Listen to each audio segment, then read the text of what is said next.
When you got cooking on your mind and you got nothing but time now, baby, don't worry, toss out that old baloney. Now you're working overtime here on What You Got Cooking. He's a hell of a guy, yeah. Chris Foster's alright. The recipe's a delight, yeah. When you got cooking on your mind and you got nothing but time now, baby, don't worry, toss out that old baloney. Now you're working overtime here on What You Got Cooking, yeah. All right, welcome to What You Got Cooking. I'm Chris Foster. And I'm Josh Whitfoot. And we're here in Trinity Lutheran School's kitchen, and we've got some real cool things to cook up for you today. Josh, why don't you tell them what you got cooking? Well, first off, I'm going to make a quick and easy meal for perhaps a night at home, with you and your buddies. I'm going to be making some chicken strips and some French fries. How about you? What you got cooking? It's a snazzy apron you got there, by the way. You too, my man. Thank you. I'm going to be making more of a, I guess you could call it a nicer dinner. It's real good for like a family night on Sunday or to impress your significant other. It's a roasted chicken. It's like herb and it's got herbs and some sweetness to it. It's got a little bit of a kick with some paprika in there. So why don't we get cooking? Let's get cooking. All right, why don't you start explaining what you're going to do, and I'll start doing the chicken. All right. First off, I'm going to be making the chicken tenders. What we're going to have to do here, we're going to get the chicken out. We're going to have to pound them. We got individual chicken breasts. We're going to pound them down into little patties so we're able to cut them. And Chris, you want to hand me those real quick? Oh, Chris is going to take the fat off first. You got to get rid of the fat because obviously if you're going to have chicken tenders, you don't want fat on there. So just trim off the fat and any little erroneous chicken hanging off there. And then why don't you show them the poundage? What I'm going to do is I got a piece of saran wrap already laid out. And I've got another piece of saran wrap that's going to go right over the top of these. We're going to pound them out and make them real nice and thin so we're able to cut them real nice. And I've already got some pre-pounded out pieces, so I'll go ahead and make strips and show you how we do that. What you're going to have to do here, like I've got my hammer of justice right now. Hammer of justice. Hammer of justice. Little Thor action. Oh, Thor. What we're going to do is I'm going to pound it out real nice and thin, like I said before, and do exactly what Chris is going to do now. Cut them up real nice. All right. Got a real good pounding method there. Yes, sir. And you just want to try and make these as uniform as possible, just to impress people. Otherwise, you're going to have some, McDonald's type chicken nuggets. Oh yeah, and this is what we're trying to accomplish with the show here. Trying to show you don't have to go out to a fast food restaurant, anything like that. You can make exactly what you want at home and make it twice as better, more healthy for you, everything like that. A lot healthier. And it's really easy and it's really fun to do too. Get a buddy of yours, watch the game, chop up some chicken here. This is great. So Yes, you're going to be three-step breading process, right? Oh yeah, I'm going to show you how to do that in just a second. As soon as when I finish up these chicken breasts. Now that's kind of that's like a traditional cooking method. This three-step breading process, real simple, gives it some real nice flavor too. Oh yeah. Can you tell me more about that? I think you were telling me it comes from a French origin. Yeah, that's what I hear is that it's actually French in origin. That's typically what the French do, and obviously the French are known for their cooking. Let's see what I'm doing right now is, as a part of the three-step bread process that Chris mentioned just a minute ago, I'm breaking up about a half a dozen eggs. That's 6. That's 6. 6 eggs. You don't want to shell those bad boys either. Get rid of the shell. Oh yeah. No shell in there. But this is going to help to coat the chicken. And gives it a little flavor too, a little egg flavor. All right, while you do that, Josh, I'm going to go ahead and reach in front of you. I'm going to pour your flour into the bowl here. And this is just normal all-purpose flour. And you can season these chicken tenders, but you don't want to do it in the flour because the flour is the first step, and then you go to the egg. What you want to do is whip up some seasoning, which Josh has done. and put that into breadcrumbs. And then Um, you can get a nice flavor with that. What I'm doing now is whisking these eggs, and got to make sure you whisk them up. They're got to be completely blended for the full effect. Yeah, get those guys good. Let's do the whole breadcrumb. It's a nice can of traditional breadcrumbs. You can buy seasoned breadcrumbs, but me and Josh are a little bit different. We like to do things our own way. Yeah, we're a little picky. We opted to season our own, more to our liking. So why don't you tell me what's in this seasoning, because I wasn't around Well, Chris. when you actually did something. Well, when I actually did something, this boy, all I get, abuse. But in the seasoning there, you got a little cut up rosemary, fresh rosemary at Fresh that. rosemary. Got some hot Hungarian paprika. Some hot. There's a couple different flavors. You got sweet and hot. And It's sweet and hot. But we got some salt, some pepper, and a little bit of garlic, garlic powder, and we got some dried mustard. oh yeah. And And, just go ahead, drop it into breadcrumbs and mix it up with your hands. You know, make sure your hands are clean. Not a lot of people like to eat germs. No, I would think not. I don't like germs. Me either. All right. Not a fan. That egg's looking real good. I'll take that from you. Well, thank you very Why don't you much. start doing that? And Yes, while sir. Josh is doing that, I'm going to take out my big roaster chicken, which is about 10 pounds. What I'm doing right now is I'm going to put the chicken strips in some flour. Then I'm going to give them a little egg bath. Then I'm going to put them right into the seasoned breadcrumbs. So I got my big roasted chicken here. And when you get these, they come in a package. And what you want to do when you get that package is bring it over to your sink. Make sure your sink's nice and clean. And cut open the package at that point because there's a lot of liquid in there. And you want to be really sanitary when it comes to chicken. Oops. And because chicken has, I like to call them little goblins running around on there. So you want to wash the Goblins. goblins. Salmonella Salmonella goblins? Salmonella goblins. All right. So what you want to do is you want to wash this down real good with your hand. Don't use soap. Water's good. Just get every little crevice in here. And spread it out on your table here. And I'm going to grab a bowl, excuse me, and mix up a dry rub for this. Okay, so this dry rub, like I was saying, it's sweet, and it's also got a little bite because of that Hungarian hot paprika. So we'll start off with some brown sugar. Get that in there. Then we got the Hungarian hot paprika. Again with the Hungarian hot paprika. Oh, paprika, pal. Oh. Paprika. Get a good serving of that in there. I got some dry mustard as well. And then just go ahead and mix this up. And then you can set that aside. What you want to do then is grab your pan that you're going to be roasting the chicken in. Set your chicken in there for the time being. Because like I said, we want to work sanitary. We don't want to get eaten by the goblins, the salmonella goblins. So take your cutting board and flip it over because you got chicken on there, and you don't want to mix up your chicken and your herbs. So the kind of herbs I'm going to be using now, I've got some parsley, I got some thyme, some sage leaves, and some rosemary. All fresh, and obviously the fresh gives it a better flavor. So the thyme you can just, actually I'll just keep this right here. The thyme you can just scoot right off the stem there. You don't want to put stems in there. Just brush that off. How's it going over there, Josh? Oh, it's going wonderful. I think these will turn out just perfect. That's great. Yep. Okay. So now we engage in some cutlery. We'll pull off the parsley leaves from the stems. And a real easy way to get your parsley nice and cut up is just kind of scrunch it together in your hand, form like a little ball, and then make thin cuts with it. Throw that right in your dish. And the same thing with the sage leaves. Just put them on top of each other,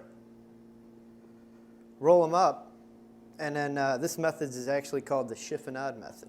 Chiffonade. Chiffonade. It's, we speak English, but I'm picking up a little bit of French. All right, so you got your sage, and it kind of gives it a little, like a ribbon appearance. Then with your rosemary, you just kind of got to brutalize them, I guess, and just dice it really fine. You got to love the smell of fresh rosemary in the morning, any herb in particular. especially garlic. Oh, garlic. Keeps the vampires away, keeps you healthy, and it's delicious. And there's no end to what you can do with garlic, I noticed. Oh, it makes anything better. It really does. You know, I've even heard of garlic ice cream. Garlic ice cream? Garlic ice cream. I don't know if I'd go that far. I don't think I would either, but it's kind of a novel idea. I like garlic a lot, but that's just pushing it a little bit. Okay, so now we got our rosemary nice and chopped up. Go ahead and put it in with our other herbs, or herbs, if you don't like to do a silent H. So then dump it into your other rub, toss it around, and you can add in some other seasonings. Like if you want to go hotter, get some chili powder, some crushed red pepper, and put that in here, and you kick it up a notch with that. Kick it up a notch. Take it up a notch. Okay, so now we're done with that. We'll discard our chopped up herbs. Flip our board back over because now we're going to Chicken Town. You like that one? I like that one, going to Chicken Town. Chicken Town. We'll plop this back down. And with chicken, down here at the bottom opening and up top here, not so much up top on this chicken, but there's usually some fat there that you want to get rid of. Just cut it right off. Comes right off, and I just throw it inside for like good luck. Good luck. Good luck. I imagine it probably adds to some of the flavor, some juices on the inside. A little bit. You know, a lot of people don't stuff the chicken, but you stuff the chicken with a lot of things and it comes through. So what I got here is some honey. I'm going to give this a nice little rub down with some honey. And you want to get the areas that you're going to eat real well. Obviously, the breast side you want up because that's the best meat, you know, in my opinion anyway. Yeah, mine too. I'm more of a white meat fan. Yeah, and then you got the legs and the thighs there, and just rub it with the honey. I mean, this is a messy gig right here, but oh, it pays off. Get the legs, the thighs, the wings, smear it around. I tell you, I'm getting hungry already. Oh, just imagining it. And stand it up. Just give it a little rub down on the back. Should have enough on your hands. All right. Oh, you know what we'll do? Yeah, we'll get the roasting pan. Grab that, throw it right over. Okay. Now we're going to take our dry rub. We're going to go ahead and just cake it on there. I mean, get this guy. Get him good. Looks wonderful. He wants to be blanketed in it. It's only flavor, ladies and gentlemen, going on that chicken. Only adds. Pure flavor. And like I said, I mean, you can do almost any kind of seasoning on here. Flip that bad boy over, rub it on his back. You can it's okay if it gets obviously on the bottom of the pan, because it's just going to be roasting in it. Okay, let me wipe my hand off here. And we're going to do something called trussing. Trussing, which is tying up the chicken, which is going to give it a uniform shape, and it's going to help keep in the juices. So I just got some regular old string here. We'll take about, I don't know, was that like 2-3 feet? 2 or 3 feet. I'm not good with estimations. All right. What you want to do then, you know what, I'll take this out. There's that roasting pan. Okay. You want to tie it around the leg because you want to keep this chicken together real tight. Keep everything together. And, oh man, when you cut into this, I'm telling you. Oh, I believe you. I can't wait. And then just, well, you want to knot it like I didn't do there. And what you're going to do is you're going to hold the legs together then with this. 3 strings, I believe. So you want to take this, wrap it around. There we go. Just tie it up again. You want it nice and tight so everything's nice and compact. And it'll fit nice in a roasting pan too. Imagine you're probably help to evenly cook and keep the juices in there Oh yeah. on the inside of the chicken. Give me another cut, my man. And with this, the string comes off real easily. It'll cook. You're not going to get any string flavor, obviously, but. So you want to tuck your wings in like that, then? You want to hold that for me? Sure. We'll go ahead and get underneath there. And this is where it's kind of nice to have a partner in the kitchen with you. There it is. All right. Hold the finger down. It's like wrapping a gift of juicy, tender chicken. And we'll do one more string, and we're going to go lengthwise. So get some good length there. Hey-o. All right, lift that up. Set it right down. You're going to want to go through cover the Pope's nose. That's the tail. They used to call it the Pope nose. Pope's nose. Yeah, that's an old, older thing. Okay. And we're knotted. Right. Almost got your finger. Yeah, a little bit. Yeah. You All right. got roasting pan again? Oh, I need it, my man. Okay. So now we got that. In the roasting pan, just take the rest of your dry rub. Just pat that thing down. Pat it down. Get it good. How's your chicken tenders over there? Well, I've got my chicken tenders all cut up. They're on this cookie sheet I have right here. Let's get rid of that for you. What I've done is I've got foil covering the bottom of the cookie sheet. I've did a very light coating of cooking spray on the bottom. You don't want to soak those. No, you have to get too moist and it won't crisp up like we'd like. Right. And as you can see, they're all completely breaded. Got everything on them. They're just ready to go in the oven. All right. Well, I'm going to go ahead and finish up with mine here. I've got some, let me get on your board here. All right. I've got some. I'm going to throw red- these in the oven right now. Yeah, go ahead. What's the oven at? The oven's at 400. You're going to cook them for about 20 minutes. Okay. So now we're going to go back over to our non-poultry side because those goblins are in that board. All right, so like I was saying, we've got some red potatoes, and these are ideal for roasting because they hold their shape real well. So what we'll do then is we're just going to quarter these potatoes, 4 cuts, right there. And then we'll put them right in our roasting pan, and they're going to collect some of the juices that come from the chicken. And we'll just spritz a little bit of oil on them, maybe a little bit of salt, a little bit of pepper. Make them tasty. Like you said, they're red potatoes, not your garden variety Idaho regular brown potatoes, which I'll be breaking out later. Not the russets. Not the russets. The russets are the normal everyday potato. You can make French fries, potato chips. These are really good for roasting, and they got a pretty good flavor to them. Okay. So we got that there. My roasting pan's right there. Roasting pan. So we'll just throw these potatoes in there. Around the chicken. And they're going to collect the juice, and oh, it's going to be delicious. I'm going to throw spoons too. All right. So we've got I got some olive oil here. What I'm going to do is just lightly coat the potatoes. Like I said, the chicken's going to juice them pretty nicely. And this is just going to prevent them from getting burnt beyond recognition. Beyond recognition. So we don't know they're potatoes. Don't want to break in the burn unit. No, we don't need it. So now I got some kosher salt. I'm just going to sprinkle them, even get some on the chicken there. A little bit of pepper mill action. Oh, got the pepper. Hyota pepper. my man. Hyota pepper. All right. Get some on the chicken too. And we are, oh, I almost forgot the best part.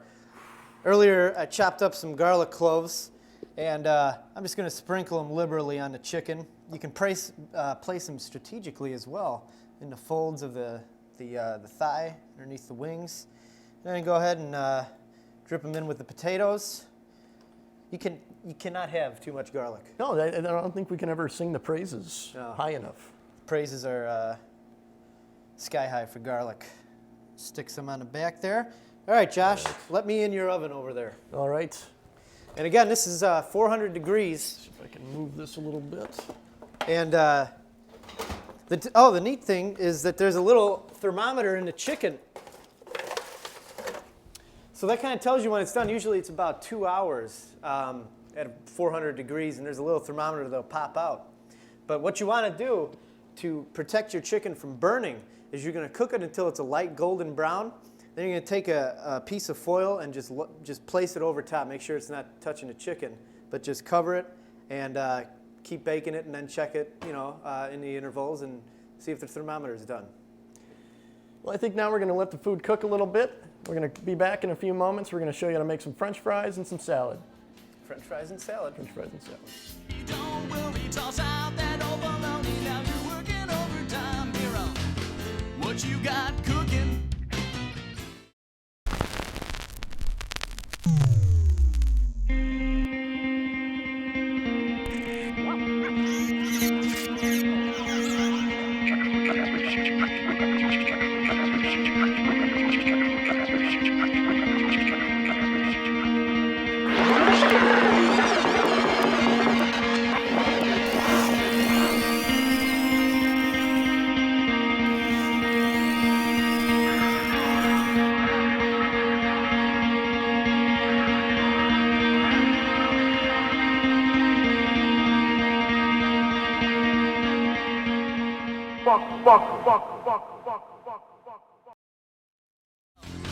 What you got cooking? Yeah.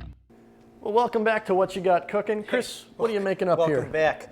Well, this is the interesting thing. We're not really cooking this.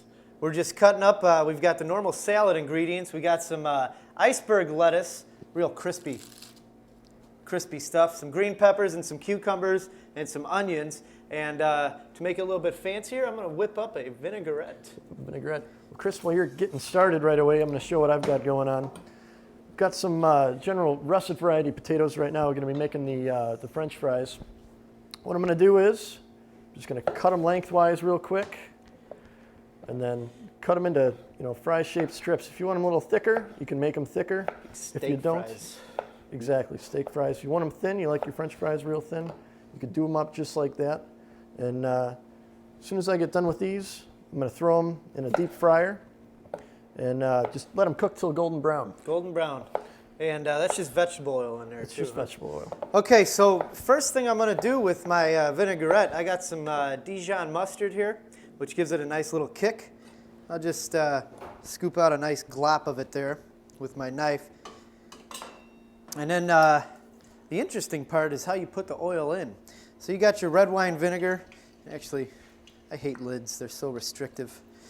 We'll fill us up with some red wine vinegar here. Got that in there nice and good. I like to mix it up just a little bit. Okay, we'll set that down. A little trick I picked up in my travels. Hold your bowl there, that way you have two hands to work. So now you got your olive oil here. And you don't want to just dump this in right away, because otherwise you're going to get oil on top, vinegar on the bottom. So you just want to start whisking and slowly put in the oil. Do you know this, Josh? I'm learning as I go, my man. Hey, it's a brand new day. You want to sprinkle in some kosher salt there for me? Oh, of course. Be my pleasure. What's that? Be my pleasure. Be your pleasure. Thanks. And you can put in some shallots, some really finely minced up shallots in here. And but I figured since we got the onion in the salad, there's no need for it. Keep that going. That's a workout. I'll bet. Forget about Pilates. Making vinaigrettes on What You Got Cooking.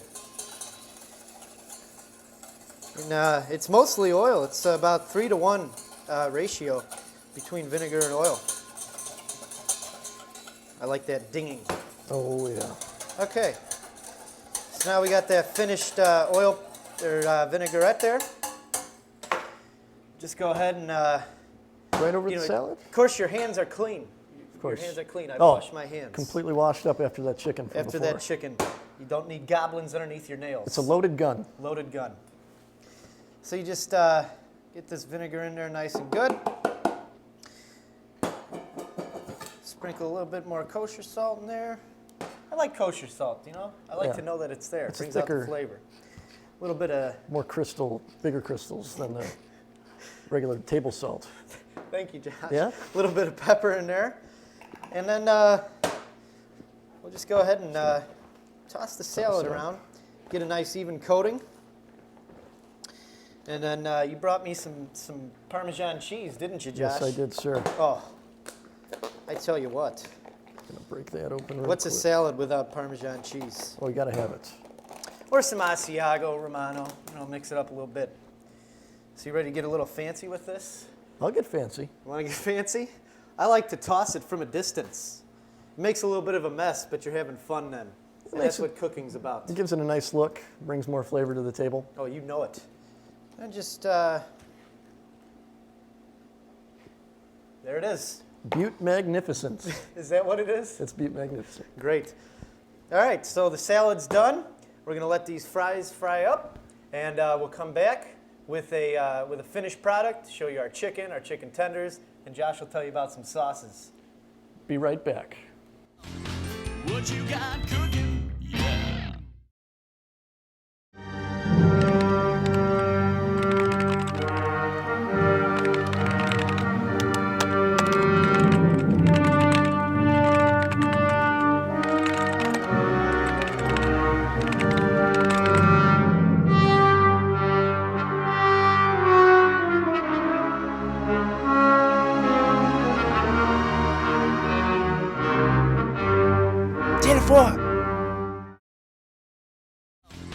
What you got cooking? Yeah. Well, Chris, we're back, Oh, and we're I back. see we've got everything laid out. We're Perfect done. presentation, and it looks beautiful. It looks I gotta say. magnificent. Outstanding. So now you just a little sauce for your tenders. Oh, a little sauce. Just mix it up. Your favorite barbecue. Your Worcestershire. Worcestershire. I thought we went over this one time before. I think so. I was on the losing end I that don't time. think so. But nonetheless, yeah, you get a little, Dijon mustard, some honey. Make yourself a little honey mustard sauce. Other than that, free-form experimentation. Wow. And for mine is just, you can't really tell, but this chicken is just juicy, dripping, and these potatoes got the flavor locked in. You're in for a delicious meal. All right, Chris, well, I think that about finishes it up. Yes, it does, Josh. We'll see you next time on What you got cooking? What You Got Cooking. What you got cooking? He's a hell of a guy, yeah. Chris Boss is alright. The recipe's a delight, yeah. When you got cooking on your mind and you got nothing but time now, baby, don't worry, toss out that old bologna. Now you're working overtime here on What You Got